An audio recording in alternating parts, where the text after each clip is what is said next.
Hello students. आज हम start करेंगे क्लास 10 साइंस का fourth chapter carbon and it's compounds. And इस वीडियो में हम सीखेंगे इस चैप्टर का इंट्रोडक्शन एंड अबाउट कार्बन। तो हम स्टार्ट कर रहे हैं हमारा फोर्थ चैप्टर। इसके पहले हमने 3 चैप्टर कंप्लीट किए हैं साइंस में, जैसे कि पहला chapter chemical reactions and equations, दूसरा chapter acid bases and salts and तीसरा chapter metal and non metal. तो ये चौथा चैप्टर है जिसका नाम है कार्बन एंड इट्स कंपाउंड्स। तो इस वीडियो में पहले हम पढ़ेंगे what are the topics covered in this chapter. तो हम इस चैप्टर में सीखने वाले हैं पहले इसका इंट्रोडक्शन, फिर हम देखेंगे bonding in carbon, that is covalent bond formation. फिर हम स्टडी करेंगे versatile nature of carbon. Carbon के बहुत सारे अलग अलग नेचर है, सो वो यहाँ पे स्टडी करेंगे। फिर हम स्टडी करेंगे saturated and unsaturated compounds and उसके एग्जांपल्स। उसी में आएगा next topic chain, branches and ring. फिर हम स्टडी करेंगे फंक्शनल ग्रुप्स, उसके बाद में होमोलोगस सीरीज, उसके एग्जांपल्स। फिर आएगा नॉमेनक्लेचर, मतलब ऑर्गेनिक कंपाउंड्स को या फिर हम कार्बन कंपाउंड्स को कैसे नेम देते हैं वो यहाँ पे स्टडी करेंगे, नॉमेनक्लेचर। फिर आएंगे chemical properties of carbon compound, उसके रिएक्शंस यहाँ पे स्टडी करेंगे। और वो रिएक्शंस है कंबशन स्टडी करेंगे, ऑक्सीडेशन, एडिशन रिएक्शन स्टडी करेंगे एंड सब्स्टिट्यूशन रिएक्शन स्टडी करेंगे। तो ये जो है वो सभी केमिकल प्रॉपर्टीज है कार्बन कंपाउंड्स के। तो फिर नेक्स्ट आएगा सम इम्पॉर्टेंट कार्बन कंपाउंड्स। तो यहाँ पे हम 2 इम्पॉर्टेंट कार्बन की कंपाउंड सीखने वाले हैं। वो है इथेनॉल है एंड इथेनोइक एसिड। तो हम इथेनॉल और इथेनोइक एसिड का यहाँ पे उसका फॉर्मूला, उसकी physical properties, chemical properties and उसका प्रिपरेशन एंड यूजेस, तो ये सब यहाँ पे स्टडी करेंगे इथेनॉल का और इथेनोइक एसिड का। और फिर लास्ट में हम स्टडी करेंगे about soaps and detergent and उसके डिफरेंसेस। तो ये सभी टॉपिक हम इस चैप्टर में कवर करने वाले हैं। तो हम पहले स्टार्ट करेंगे इसका इंट्रोडक्शन नेक्स्ट पेज पे। तो हम देखेंगे इंट्रोडक्शन ऑफ दिस चैप्टर। जैसे कि हम सबको पता है, जो भी खाना हम खाते हैं, फूड विच वी ईट, जो खाना हम खाते हैं, जो कपड़े हम पहनते हैं, या फिर जो बुक्स हम जो रीड करते हैं, या फिर नोटबुक्स, टेक्स्ट बुक्स जो हम रीड करते हैं जिसमें हम लिखते हैं, या फिर मेडिसिन, जब भी हमें कभी आराम नहीं रहता तो हमें जो मेडिसिन दिए रहते हैं डॉक्टर ने, जो मेडिसिन हम खाते हैं, या फिर जो मोबाइल हम यूज करते हैं, कार्स, कंप्यूटर्स, ये जो भी चीजें हैं जो मैंने अभी आपको बोला, जो हम डे टू डे लाइफ में कंटिन्यूसली यूज करते रहते हैं, ये सभी चीजें कार्बन से बनी है। और इसी के साथ जो भी लिविंग ऑब्जेक्ट्स है, जो भी लिविंग ऑर्गेनिजम्स है, जैसे कि प्लांट्स है, एनिमल्स है, वो सभी चीजें भी कार्बन से बनी है। तो आप लोगों को ये सब पढ़ने के बाद समझ में आ रहा होगा कि कार्बन कितना इम्पोर्टेंट है। नॉन लिविंग थिंग, जैसे कि मैंने अभी आपको बोला, food, clothes, books, medicine, mobile, car, computers, ये थोड़ी चीजें हैं जो मैंने यहाँ पे आपको इंट्रोडक्शन में लिए, पर ये छोड़ के बहुत सारी चीजें हैं जो नॉन लिविंग है और कार्बन से बनी है। एंड लिविंग ऑब्जेक्ट जैसे कि प्लांट्स एंड एनिमल, जैसे कि हम लोग, हम भी तो कार्बन से ही बने हैं। तो कार्बन बहुत इंपॉर्टेंट है। The amount of carbon present in the earth crust and in the atmosphere is 0.02% in the form of minerals, जैसे कि carbonates, hydrogen carbonates, coal, petroleum etcetera. And atmosphere has 0.03% of carbon dioxide. मतलब ये सभी चीजें carbon से बनी है। तो अब हम देखेंगे कि कार्बन हमारे अर्थ क्रस्ट में कितना है। अगर आप अर्थ क्रस्ट में कार्बन देखोगे तो सिर्फ 0.02% है। एक्चुअली आप लोग देख सकते हैं, सब चीजें कार्बन से ही बनी है, लेकिन इसका परसेंटेज देखो कितना कम है अर्थ क्रस्ट में, इट इज ओनली 0.02%। और वो भी कैसे है, इन the form of carbonates. Carbonates मतलब CO3-2, हाइड्रोजन कार्बोनेट मतलब HCO3-। तो कार्बोनेट्स, हाइड्रोकार्बोनेट्स, कोल एंड पेट्रोलियम, इसके फॉर्म में हमें कार्बन दिखता है अर्थ क्रस्ट में, और वो भी कितना, सिर्फ 0.02%। And it is also present in atmosphere, atmosphere में भी है इन द फॉर्म ऑफ गैस। वो कितना है, सिर्फ 0.03%। वो कौन सा है, इन the form of carbon dioxide, that is CO2। तो CO2 में भी तो कार्बन रहता है। तो ये था इस चैप्टर का इंट्रोडक्शन। अभी कार्बन के सभी प्रॉपर्टीज इस चैप्टर में हम स्टडी करेंगे नेक्स्ट। तो आपको पता चल गया हो कि कार्बन हमें क्यों सीखना है और इतना क्यों इम्पोर्टेंट है। तो अभी हम देखेंगे थोड़ा कार्बन के बारे में information. It is an element represented by the symbol C, मतलब कार्बन को सिंबल सी से रिप्रेजेंट करते हैं। जैसे कि मैंने आपको बोला है, जो भी हमारे पास एलिमेंट्स है उनको हम अल्फाबेटिकल लेटर से रिप्रेजेंट करते हैं। जो भी एलिमेंट सिंगल अल्फाबेटिकल लेटर से रिप्रेजेंट करते हैं उसको हमें कैपिटल लिखना है। तो यहाँ पे आप देख सकते हैं कि हमने सी को कैपिटल लिखा है। तो ये था सिंबल कार्बन का C. It is found in the 14th group and second period of periodic table. अभी आप लोगों ने 9th में स्टडी किया है पीरियोडिक टेबल। पीरियोडिक टेबल एक ऐसा टेबल है जिसमें हमने जितने भी एलिमेंट्स हमें पता है वो हमने पूरे अरेंज किए इन the form of groups and periods. तो हमारे पास ग्रुप्स टोटल 18 है एंड पीरियड्स हमारे कितने हैं, 7 है। तो उसमें एस पी डी एफ ऐसे ब्लॉक्स भी है। तो अगर उसमें हमने देखा तो कार्बन जो है वो 14th ग्रुप में, 14 मतलब 14, 14th ग्रुप में एंड सेकेंड पीरियड में आपको कार्बन मिलेगा। Then next, the atomic number of carbon is 6. Atomic number, अभी atomic number क्या है? Atomic number मतलब it is the number of electrons or number of protons, ऐसे बोल सकते हैं। It is the number of electrons. तो यहाँ पे हम उसका definition लिखेंगे, जैसे कि number of electrons और प्रोटॉन्स। तो इसको हम बोलते हैं एटॉमिक नंबर। मतलब कार्बन में इलेक्ट्रॉन 6 है एंड प्रोटॉन्स में कितने हैं, 6 है। तो ये था इसका atomic number. And its atomic mass या फिर मास नंबर बोलते हैं, वो कितना है 12.01 ग्राम पर मोल। हम इसको अप्रोक्सीमेटली 12 भी लेते हैं। So this is its mass. तो क्या है, इसका एटॉमिक नंबर कितना है, 6 है एंड इसका मास कितना है, 12 है। तो आपको पता चल गया होगा इलेक्ट्रॉन 6 है, प्रोटॉन 6 है, तो मास मतलब क्या, what is mass? Mass means sum of protons plus neutrons, इसको बोलते हैं मास।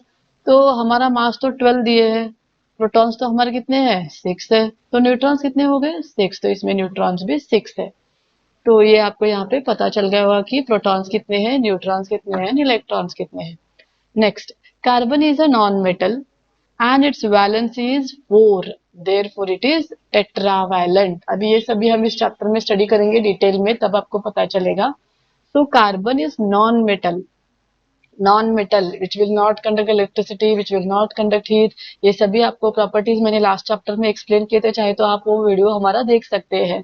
तो नॉन मेटल है और इसकी जो वैलेंसी है वो 4 है। वैलेंसी मतलब it is the ability to share the electrons और it is a tendency to bind the other atom, ऐसे भी बोल सकते हैं। तो इसकी वैलेंसी कितने हैं, 4 है, इसीलिए इसको टेट्रावैलेंट बोलते हैं। टेट्रा मतलब 4। इसका मतलब है कार्बन जो है वो दूसरे एटम से 4 बॉन्ड तैयार करता है, 4। इसके पास 4 वैलेंसी इलेक्ट्रॉन है। अभी आपको पता है what is valency electron? The electrons present in the last shell is called as valency electron. वो भी हम नेक्स्ट पेज पे डिटेल में स्टडी करेंगे।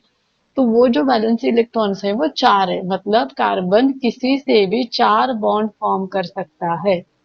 Next, according to data carbon is the 15th most abundant element in the earth crust. आप देख सकते हैं इतने सारे एलिमेंट है हमारे पास, उसमें से 15th most abundant element is carbon in the earth crust. ये अर्थ क्रस्ट में है, 15th most abundant element in earth crust and fourth most abundant element in the universe। आप देख सकते हैं अर्थ क्रस्ट में 15th कौन है, कार्बन है। पूरे यूनिवर्स में फोर्थ कौन है, कार्बन है। फोर्थ क्यों, क्योंकि हाइड्रोजन के बाद, हीलियम के बाद में, ऑक्सीजन के बाद में फोर्थ कार्बन आता है। And carbon is the second most abundant element in the human body. तो ये आपको पता रहना है, जनरल नॉलेज के लिए ये आपको याद रहना है। तो अर्थ क्रस्ट में कार्बन कौन से नंबर पे आता है, 15th मोस्ट।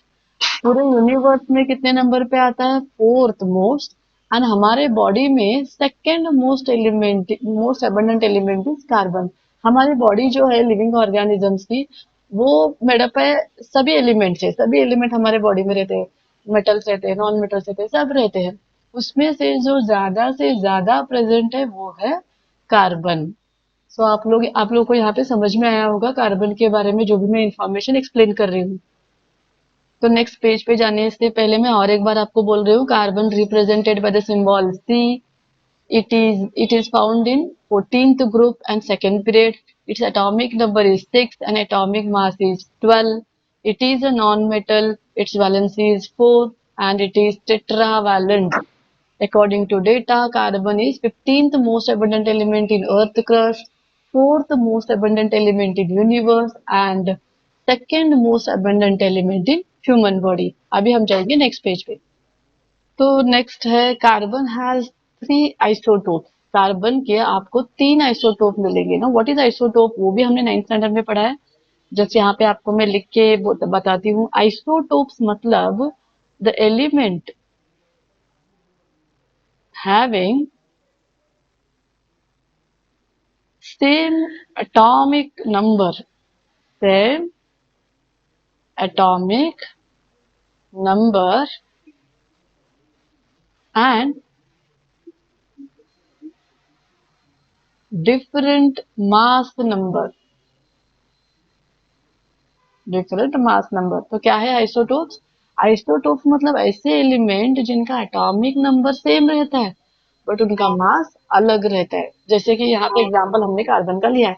कार्बन हमें 3 फॉर्म में मिला है। एक है C12 जिसका एटॉमिक नंबर कितना 6, एक है C13 जिसका एटॉमिक नंबर कितना 6 और एक है C14 जिसका एटॉमिक नंबर कितना 6। तो सबका एटॉमिक नंबर सेम रहता है लेकिन मास अलग रहता है।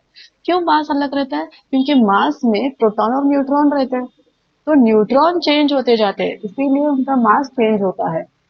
तो कार्बन हमें 3 फॉर्म में मिलता है नेचर में। एक है C12, C13 एंड C14। इसमें जो C12 है वो मोस्ट अबंडेंट है, C14 है वो रेडियो एक्टिव एलिमेंट है। तो ये स्टेबल है, C12 is stable and C14 जो है वो अनस्टेबल है। तो ये था about isotope. Next, carbon has 3 allotropes. Very important. Carbon has 3 allotropes, namely diamond, graphite, amorphous form, etc. What is allotrope? Allotrope का मतलब क्या है? Allotrope nothing but the element exists in many forms. एक element ज्यादा form में exist रहता है which have different physical properties but have same chemical properties. मतलब वो दिखने के लिए अलग दिखता है बट केमिकल प्रॉपर्टीज देखोगे तो उसको सेम ही रहते हैं, उसको बोलते हैं एलोट्रॉप्स। अभी आप देख सकते हैं कार्बन के भी यहाँ पे मैंने 3 एलोट्रॉप लिखे, एक डायमंड लिखा है, एक ग्राफाइट लिखा है और एक अमॉर्फस लिखा है। तो डायमंड है उसमें भी कार्बन ही है तो केमिकल प्रॉपर्टी सेम हो गई, लेकिन डायमंड बहुत हार्ड रहता है, it will be shiny. Graphite है उसमें भी कार्बन ही रहता है। आपको पता है ग्राफाइट मतलब लेड जो पेंसिल में यूज होता है उसमें भी कार्बन रहता है, तो केमिकल प्रॉपर्टी तो सेम ही है बट फिजिकली अगर आप उसको देखोगे तो वो शाइनिंग नहीं रहता, it will not be shining. और वो ब्रिटल रहता है, वो लेयर में रहता है, वो जल्दी से कट हो जाता है। डायमंड इजीली कट नहीं होता, बहुत हार्ड है। Diamond is the hardest substance which is naturally occurring. और नेक्स्ट है एमॉर्फस। एमॉर्फस में आप स्टडी करोगे जैसे कि कोक और चारकोल, ये स्टडी करते हैं एमॉर्फस में, कोक एंड चारकोल। एमॉर्फस मतलब क्या है? वो पाउडर के फॉर्म में रहता है, पाउडर। लेकिन उसका अगर केमिकल कंपोजिशन देखोगे तो वो भी कार्बन से ही तैयार है। इसका मतलब डायमंड भी कार्बन से ही तैयार है, ग्राफाइट भी कार्बन है, एमॉर्फस में चारकोल और कोल भी कार्बन का ही है बट दिखने के लिए मतलब उसकी फिजिकल प्रॉपर्टी सबके अलग।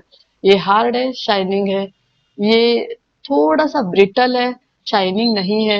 एमॉर्फस मतलब पाउडर फॉर्म में है, तो इनको बोलते हैं एलोट्रॉप्स। तो कार्बन के हमारे पास एक्चुअली 2 एलोट्रॉप्स है, एक बोलते हैं क्रिस्टलाइन और एक बोलते हैं एमॉर्फस।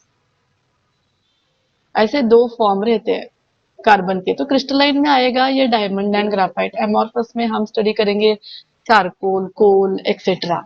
तो ये था about allotropes. All have different properties due to different arrangement of carbon inside them. क्यों उनके प्रॉपर्टीज अलग है सबके? क्योंकि कार्बन का जो अरेंजमेंट है डायमंड में, ग्राफाइट में एंड एमॉर्फस में अलग अलग है। तो due to the arrangement of carbon उनके फिजिकल प्रॉपर्टीज चेंज होते हैं और हम उनको एलोट्रॉप्स कहते हैं। तो आई होप यहाँ पे आपको समझ में आया है। नेक्स्ट है carbon compounds are poor conductors of electricity. मतलब जैसे कि हमने लास्ट चैप्टर में भी पढ़ा है, नॉन मेटल जो रहते हैं those are poor conductor of electricity. Electricity को कम कंडक्ट करते हैं क्योंकि उनके पास फ्री इलेक्ट्रॉन नहीं रहते। The boiling and melting point of carbon compound is low as compared to ionic compounds since the forces of attraction between the molecules are not strong। जब वो कंपाउंड तैयार करते हैं तो कार्बन कार्बन के बीच में जो फोर्स ऑफ अट्रैक्शन है वो उतना स्ट्रांग नहीं है। कार्बन कार्बन के बीच में जो फोर्स ऑफ अट्रैक्शन है वो उतना स्ट्रांग नहीं है, मतलब हम इजीली इसको ब्रेक कर सकते हैं। अगर इजीली ब्रेक किए मतलब उसका boiling point and melting point बहुत लो है। लेकिन वही अगर आप आयोनिक कंपाउंड देखेंगे तो आयोनिक कंपाउंड में क्या रहता है, एक कैट आयन रहता है मतलब पॉजिटिव, एक एन आयन रहता है मतलब नेगेटिव। तो पॉजिटिव नेगेटिव अपोजिटली चार्ज होने की वजह से वो स्ट्रांगली अट्रैक्ट होते हैं और एक दूसरे को बहुत टाइटली पकड़ के रखते हैं। तो हम इसको इजीली ब्रेक नहीं कर सकते, तो हमें बहुत ज्यादा गर्म करना पड़ता है। इसीलिए इसका बॉइलिंग पॉइंट मेल्टिंग पॉइंट ज्यादा रहता है। बट कार्बन कंपाउंड में कार्बन कार्बन में उतना अट्रैक्शन नहीं रहता, इसीलिए उनका बॉन्ड जो रहता है वो वीक रहता है, हम इजीली उसको कट कर सकते हैं। इसीलिए बॉइलिंग पॉइंट मेल्टिंग पॉइंट बहुत कम रहता है। तो आई होप यहाँ पे आपको अबाउट कार्बन थोड़ी इंफॉर्मेशन पता चली है, समझ में आया है। तो इस वीडियो को please like share and subscribe कीजिएगा। Thank you so much.